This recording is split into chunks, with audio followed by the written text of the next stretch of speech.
오늘 주일은 아동부 친구들과 함께 드리는 예배이기도 합니다. 아이들 소리가 얼마나 큰지 주의 은혜가 우리 자녀들에게 임하기를 축복합니다. 기독교는 1세기에서 3세기까지 가장 기독교 박해가 심했던 때입니다. 그때가 로마 지배 아래 놓였었는데 로마 황제는 특별히 여러 종교 가운데 기독교를 극렬하게 박해를 했습니다. 기독교를 박해하는 데는 여러 가지 이유가 있었는데 그 가운데 하나가 한 단어, 용어 때문이었습니다. 주라는 단어. 당시 헬라어로는 키리오스라는 단어였습니다. 우리 식으로 표현하면 주인님, 주, 그런 뜻을 가지고 있는데 이게 왜 문제가 되었는가? 왜냐하면 이 세상의 주인은 로마 황제 한 분뿐인데 나사렛 청년 예수가 어떻게 주가 될 수 있느냐는 오해에서 비롯된 박해였습니다. 이 세상의 참된 주인은 나 한 사람밖에 없는데 십자가에 못 박혀 죽은 예수를 그리스도인들은 자꾸 주로 고백을 한다는 거예요. 그래서 황제는 이런 오해를 하게 되었죠. 나 외에 다른 황제가 있단 말인가.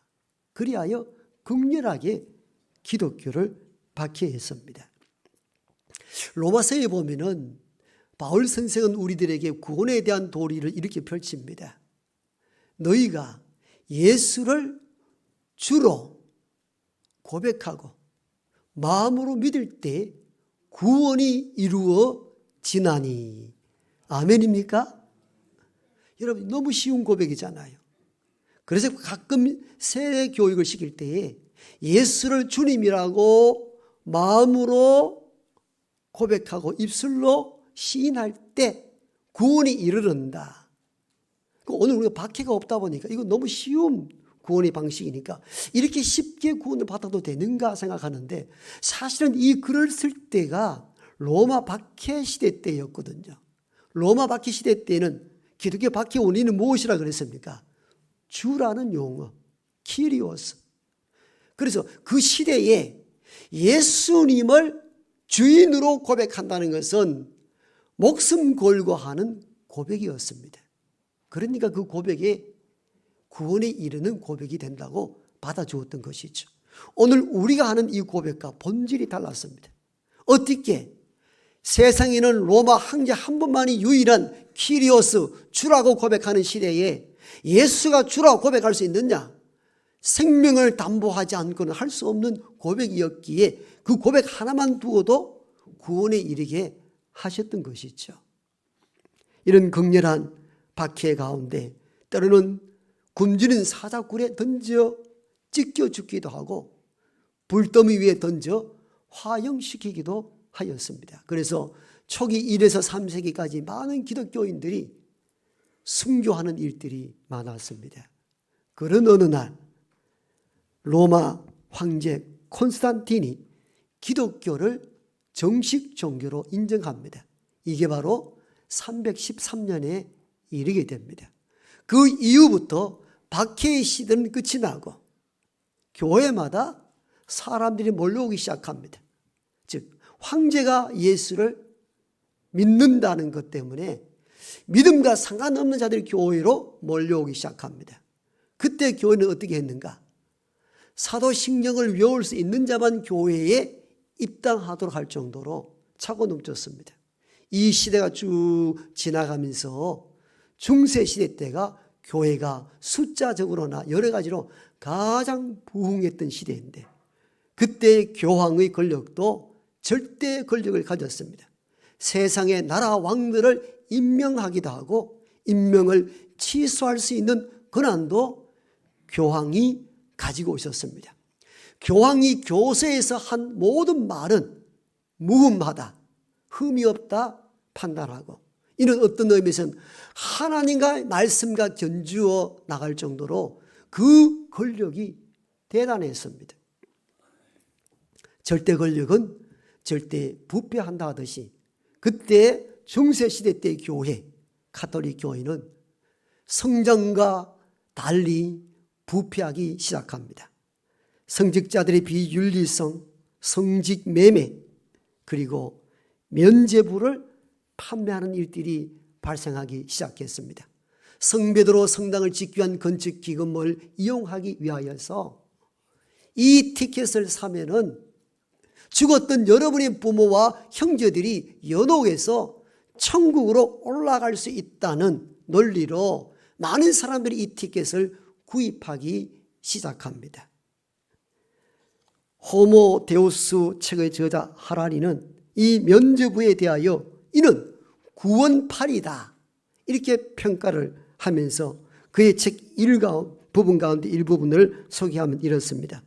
이런 구원팔이들 가운데 가장 유명한 도미니크 수도의 요하네스 테첼은 모금함의 동전이 딸랑하고 떨어지는 순간 영혼이 연옥에서 천국으로 날아오른다 이렇게 말할 정도로 중세 교회 시대가 부패에 이르기 시작합니다. 신학적인 빈곤도 한몫을 했습니다. 평신도들은 이 성경을 소유할 수 없었습니다. 그리고 자국어로 강론을 들을 수 없었습니다. 당시는 모든 성경은 사제들만 가지고 있었고 그 성경조차도 다 라틴어로 기록되었고 라틴어로 강론하는데 라틴어를 모르는 독일이나 유럽 사회석에서는 그 자리에 와도 사제들이 하는 강론의 말씀을 이해할 수 없었습니다. 그러다 보니까 면죄부가 판매되어도 이것이 왜 문제가 되었는지를 아는 사람이 없었습니다. 이런 그때에 유럽 북동부 출신 이름 없는 수도사가 반기를 들기 시작합니다. 면죄부가 성경적이지 않다는 것입니다. 비성경적이라는 것이죠. 그래서 이 수도사는 95개의 질문을 자기가 시편 강의하고 신학생을 양육하였던 비텐베르크 성당 문 앞에 붙이기 시작합니다. 이것이 1571년 10월 마지막 날 10월 31일 날 있었던 일이며 지금으로부터 정확하게 508년 전의 일입니다. 이것이 도화선이 되어서 생긴 새로운 교회가 오늘날 이 개신교회, 개혁교회의 출발이 된 것입니다. 이 운동을 일으켰던 이는 당시 카톨릭 사제였던 루터였습니다. 그럼 루터는 왜 이런 95개나 되는 질문을 자기가 섬기는 비텐베르크 성당문 앞에 붙였을까요? 루터는 처음부터 거대한 꿈을 가지고 당시 중세 교회를 개혁해야 된다는 꿈을 갖고 시작한 것은 아니었습니다. 그런 교황의 교세에 철저히 순종한 충실한 사제 중에 하나였습니다.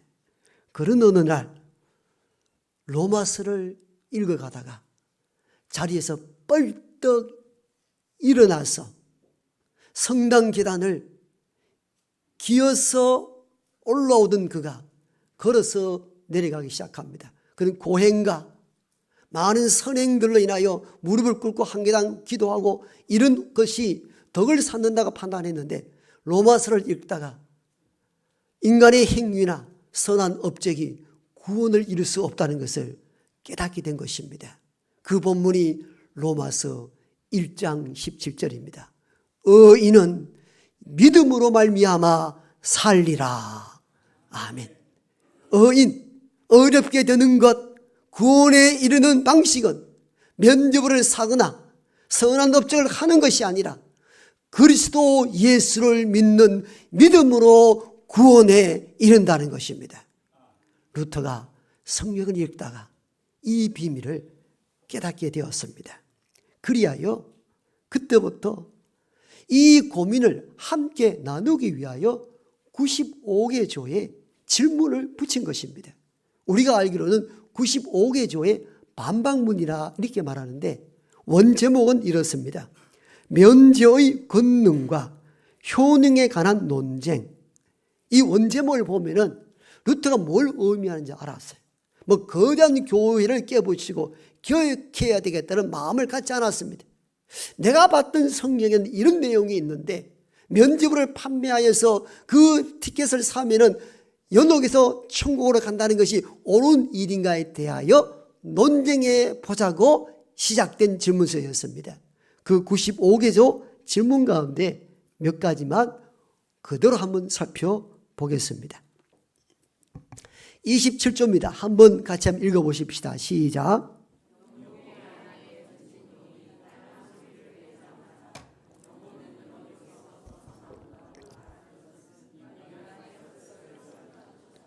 예, 그 다음 조입니다. 36조입니다. 시작.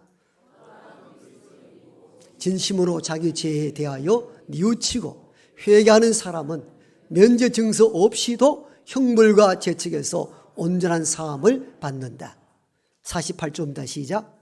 교황은 면죄증을 주는 일에 있어서 가져오는 돈보다도 오히려 자기를 위해 경우한 기도를 드리는 것을 필요로 하고 바란다는 것을 그리스도인들에게 가르쳐야 한다. 52조입니다. 시작. 면죄 증서로 구원받을 것을 신뢰하는 것은 헛된 것이다. 비록 판매 위탁자가 아니 교황 자신이 그 증서에 대해서 자기 영혼을 걸고 보증한다 하더라도 그렇다. 여기는 68조입니다. 사실은 시작. 그렇지만 하나님의 은총과 십자가의 경건에 비하면 그것 면죄증은 참으로 아무것도 아닌 것이다. 여러분 1조부터 95조까지 쭉 읽어보면은 철저하게 루터는 성경의 관점에서 면죄부의 부당성이 무엇인가를 지적하고 난 뒤에 이걸 두고 교황이든 주교든 사제든 누구든지 나와 토론해 보자는 것입니다. 루터의 종교개혁의 시작은 자신으로부터 시작된 거예요. 그냥 말씀을 따라 조용히 살아갔더라면 편안하게 사제직을 감당할 수 있었지만도 말씀을 듣고 자신이 회개가 되었던 것이죠. 말씀에는 인간이 구원받는 길은 믿음의 길밖에 없는데 다른 어떤 행위로 가능한가? 그래서 우리가 다시 성경으로 돌아가자 해서 오직 성경, 오직 은혜, 오직 믿음 이 슬로건으로 중세 부패한 교회를 넘어서서 오늘 개신교, 개혁교회가 탄생이 된 것입니다. 우리가 종교개혁 기념주일이 되면은 모두가 다 그렇게 말합니다. 교회를 개혁해야 된다고. 교회를 바꿔야 된다고. 맞는 말씀입니다. 정확한 이야기입니다. 그런데 교회가 무엇입니까? 교회가 누굽니까? 교회는 이 건물을 말하는 것이 아닙니다. 그리스도 예수를 믿는 성도의 무리를 교회라 합니다. 그러므로 저와 여러분이 교회입니다. 저와 여러분이 교회이기에 교회 개혁해야 된다는 그 말은 저와 여러분이 변화되어야 된다는 것을 의미합니다.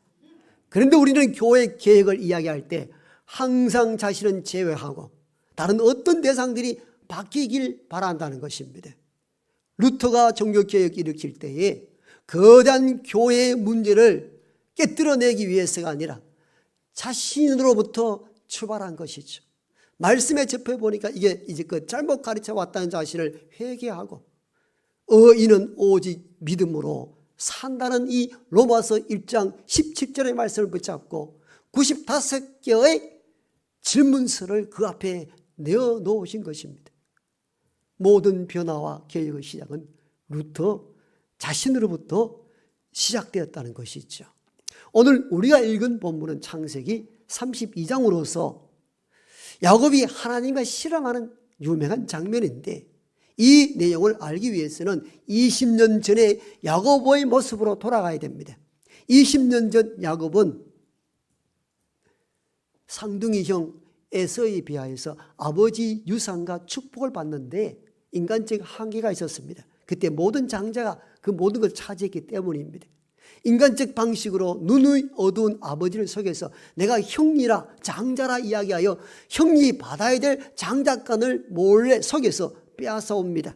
사냥 갔다가 돌아온 동생이 아버지를 속여서 자기가 받아야 될 축복권을 받았다는 사실을 알고 분노하여 그 동생을 죽이려 하자 어머니가 동생 야곱을 멀리 외삼촌 집으로 도주하게 합니다. 외삼촌 집에 갔습니다. 갔더니 야곱 자신보다 더 사기를 많이 칩니다. 더 거짓말을 많이 합니다. 견디다 못해 20년 만에 처와 자식과 20년 동안 속고 속으며 살아오며 애주중지 모았던 소와 양떼를 이끌고 다시 고향으로 돌아옵니다. 그런데 야복강이 놓여 있는데 저 건너편에서 형이 수단 군사를 대동하여 동생을 맞이합니다. 20년 동안 형이 칼을 갈고 있었던 것입니다. 만나면 죽이겠다고 군사를 대동합니다. 두려움을 느낀 동생 야곱이 인간적인 방식으로 접근하고 꾀를 냅니다. 20년 모은 소와 양떼를 몇 대로 나누어서 형의 마음을 풀기 위해서 보냅니다. 그것도 모자라서 처와 자식도 앞서 보냅니다. 그러니까 혼자만 강 이편에 남았습니다. 얼마나 외롭습니까? 얼마나 두려움이 큽니까? 그때 하나님의 사자가 찾아오는데 야곱이 붙잡고 이야기할 틈도 주지 않습니다. 하나님의 사자가 야곱에게 올 때는 뭔가 할 이야기가 있어서 왔을 법한데 이야기할 틈을 주지 않고 실험을 벌이기 시작합니다. 그러자 하나님의 사자가 그의 한도뼈를 쳐버립니다. 뼈가 위골되어 버렸습니다. 그러면 놓을 줄 알았는데 그래도 놓지 않습니다. 야곱이 이렇게 말하죠. 내게 복 주지 아니하면 놓지 않겠다고. 그러자 하나님의 사자가 야곱에게 이렇게 묻습니다. 너의 이름이 무엇이냐? 물론 하나님이 야곱에게 한 질문이죠. 여러분, 하나님이 야곱을 몰라서 물은 것입니까? 어머니 배 안에 있을 때부터 하나님은 야곱을 알았습니다. 큰 자가 작은 자를 섬길 것이며 작은 자 야곱이 큰 민족이 되게 할 것이라 미리 예언했던 분이 하나님이신데 야곱을 몰랐을 수가 없습니다. 그런데 하나님은 사자들을 통하여서 너 이름이 뭐냐? 이 질문을 하기 시작합니다. 이름을 물었던 이유가 무엇이겠습니까? 이름은 한 인격을 말합니다. 존재 자체를 의미할 때 이름을 사용하기도 합니다. 이 말은 너 이름이 뭐냐? 이 말은 너 어떤 존재냐? 너 어떤 사람이냐? 너 어떤 모양으로 인생을 살아왔더냐? 이에 대한 질문이었던 것이죠. 야곱이 대답하죠. 야곱이라고. 야곱의 이 의미, 속이는 자, 뒷발꿈치 붙잡는 자, 사기치는 자, 이 의미가 야곱이라는 이름의 뜻이거든요. 이 질문과 이 대답 속에는 그런 것이죠. 야곱아, 너 어떻게 살아왔느냐? 너 이름이 뭐냐? 너 어떤 존재냐? 예, 야곱입니다. 예, 널 속이고 사기치고 거짓말하며 인생을 살아왔던 사람입니다. 이 고백이었던 것이죠. 이 질문과 이 대답 속에는 바로 이러한 심오한 뜻이 담겨 있었던 것입니다. 야복 강변 이 여기까지 20년 세월 동안도 그렇게 하잖아요. 지금도 소떼와 양떼 보내고 처와 자식을 앞세울 뿐 자기가 회개하며 형님 그때 20년 전에 했던 일들로 얼마나 속이 상하여 군사를 대동하여 여기까지 왔습니까? 내가 잘못했습니다. 자기가 앞서가야 했지만도 야곱은 20년 세월이 지나도 하나도 변한 것이 없었습니다. 이게 인생입니다. 변한 것이 없습니다. 그래서 하나님이 물으신 거죠. 너 이름 뭐냐고? 너 어떻게 살아왔느냐? 이 말은 지금까지도 이런 인간적 방식으로 살아오느냐는 질문이었습니다. 야곱입니다라는 이 대답 앞에서는 그렇습니다. 내 인생은 사기치고 남 뒷발꿈치 잡고 남의 흠을 잡는데 인생을 소진했던 야곱입니다.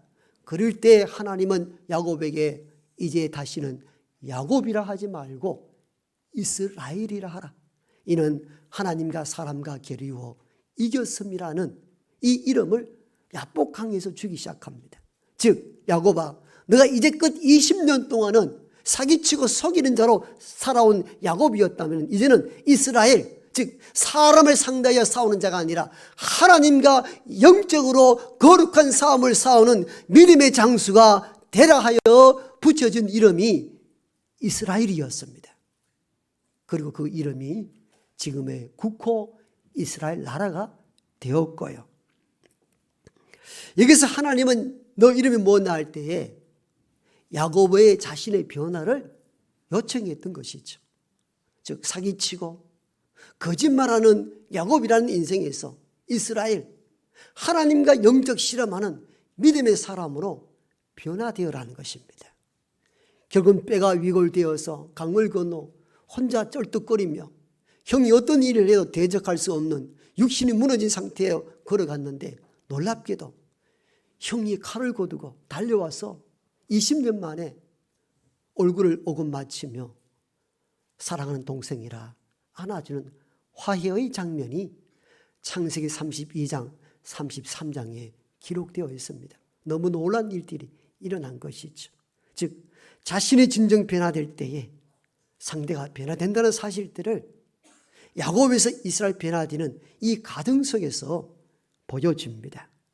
그러면서 우리는 종교개혁 508주년을 맞이하면서 모든 교회의 개혁은 나 자신으로부터 출발하게 된다는 사실들을 기억하셔야 합니다. 우리가 교회가 바뀌어야 되고 개혁해야 된다 외칠 때마다 그것은 나로부터 시작되어야 되구나 깨닫는 저와 여러분 되기를 소망합니다. 가정이 바뀌기를 원한다면 나부터 바뀌면 돼요. 청소년 상담사들 대부분은 10대 자녀를 이끌고 오는데, 우리 자녀 좀 바꿔달라고 오는데, 대부분 아이들을 상담한 결과 공통된 특징이 다 부모가 먼저 문제라는 것입니다. 그래서 상담 선생들은 그런 얘기를 합니다. 자녀를 바꾸기 전에 부모가 먼저 변화가 되어야 한다, 이렇게 가르치기도 합니다. 그렇죠? 부모가 변하면 자녀가 변합니다. 내가 변하면 가정이 온전해지고, 내가 바뀌면 교회가 회복될 줄로 믿습니다.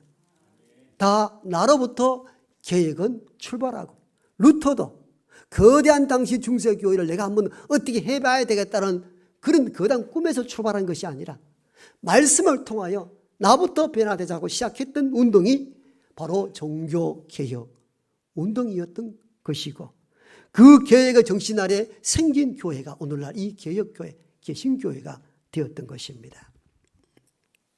인도의 어떤 작은 마을에 한 아이가 사탕을 너무 좋아해요.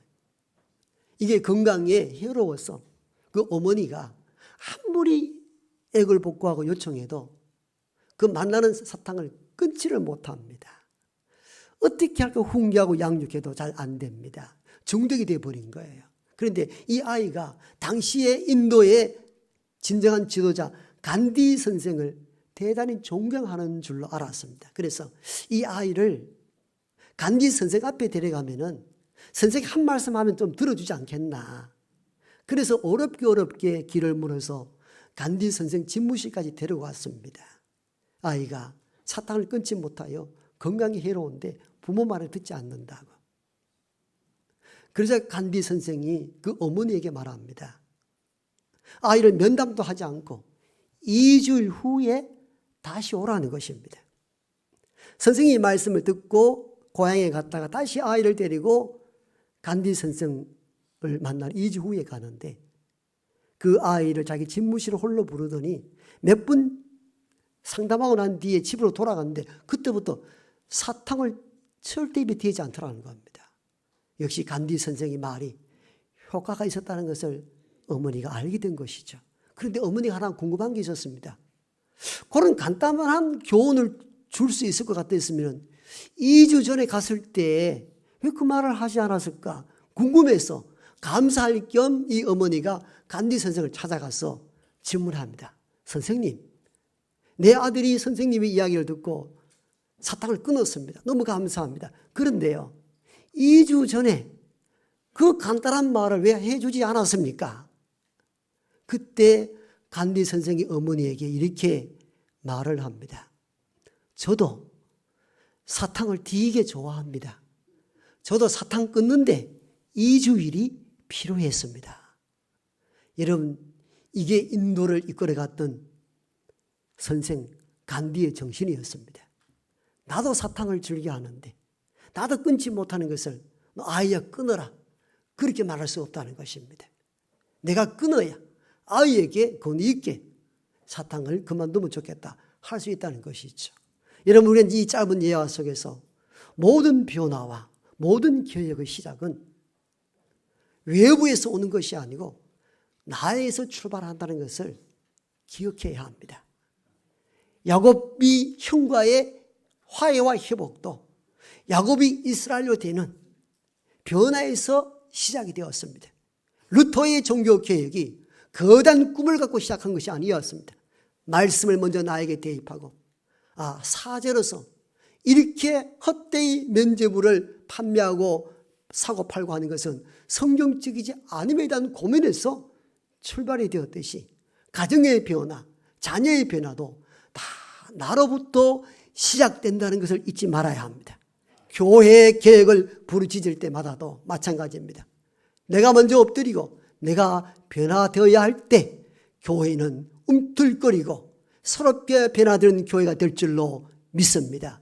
종교개혁 기념주의를 통하여 모든 변화와 계획은 나로부터 출발한다는 것을 마음에 새기는 복된 여러분 되기를 축복합니다. 아버지 하나님,